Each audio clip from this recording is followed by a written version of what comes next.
Hello, I'm Cassandra Kirk, Chief Magistrate and Court Administrator, and it is my pleasure to welcome you to Fulton County Magistrate Court's Visual Information Center.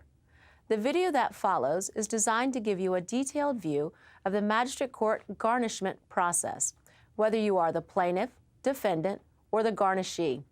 With the help of Magistrate Judge Lillian Cottle, it is my hope that once this video concludes, you will have a better understanding of garnishment procedures in Fulton County's Magistrate Court. Again, welcome, and we look forward to serving you.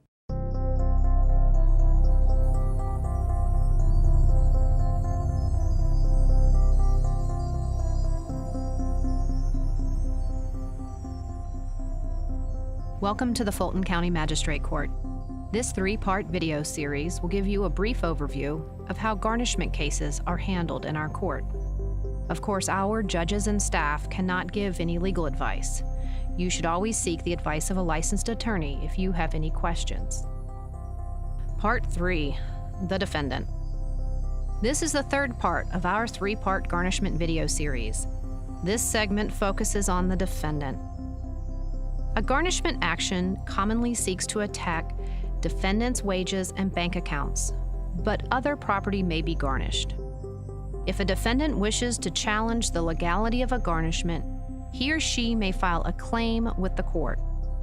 The claim can be filed any time before judgment is entered or before the money or property is distributed. The claim form is one of the documents that plaintiff is required to serve on defendant. A copy is also available on the court's website. Generally, there are 4 grounds for a possible claim. First, the defendant may be able to show that the money or other property is exempt from garnishment. Generally, in a wage garnishment case, the defendant's employer can withhold up to 25% of the defendant's disposable income. In child support garnishments, the allowable withholding is 50%. The law defines disposable income as gross earnings minus legally required deductions. Some kinds of income, like disability or retirement benefits, may be completely or partially exempt from garnishment. A list of the kinds of funds that are exempt can be found on the Georgia Attorney General's website.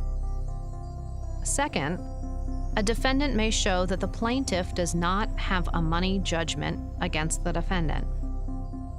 3, defendant may show that plaintiff's affidavit of garnishment stated an incorrect amount due on the judgment or was otherwise incorrect.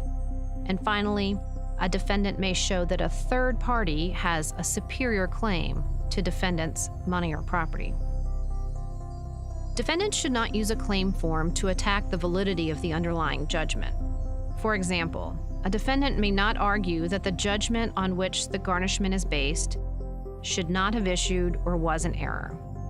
Attacks on the underlying judgment must be made in the appropriate court. This is usually the court that issued the judgment or the corresponding appellate court. In addition, financial hardship is not a legal defense to garnishment. However, there is nothing to prevent the defendant from contacting the plaintiff to try and work out a payment plan or otherwise satisfy the judgment using another method of collection or payment. If the defendant files a claim, he or she is required to serve a copy of the claim on the plaintiff and the garnishee. The court will schedule a hearing to decide if the claim should be granted or not. Defendant has the burden of establishing the basis for his or her claim. For example, if a defendant claims that the garnished funds are exempt from garnishment, then the defendant must bring in proof to establish where the funds came from. At the hearing, the judge will consider the evidence and rule whether or not the garnishment may go forward, or if the amount subject to garnishment should be adjusted. We hope this information has been useful. You may also find additional information and resources on our website. If you have any questions, please seek the advice of a licensed attorney.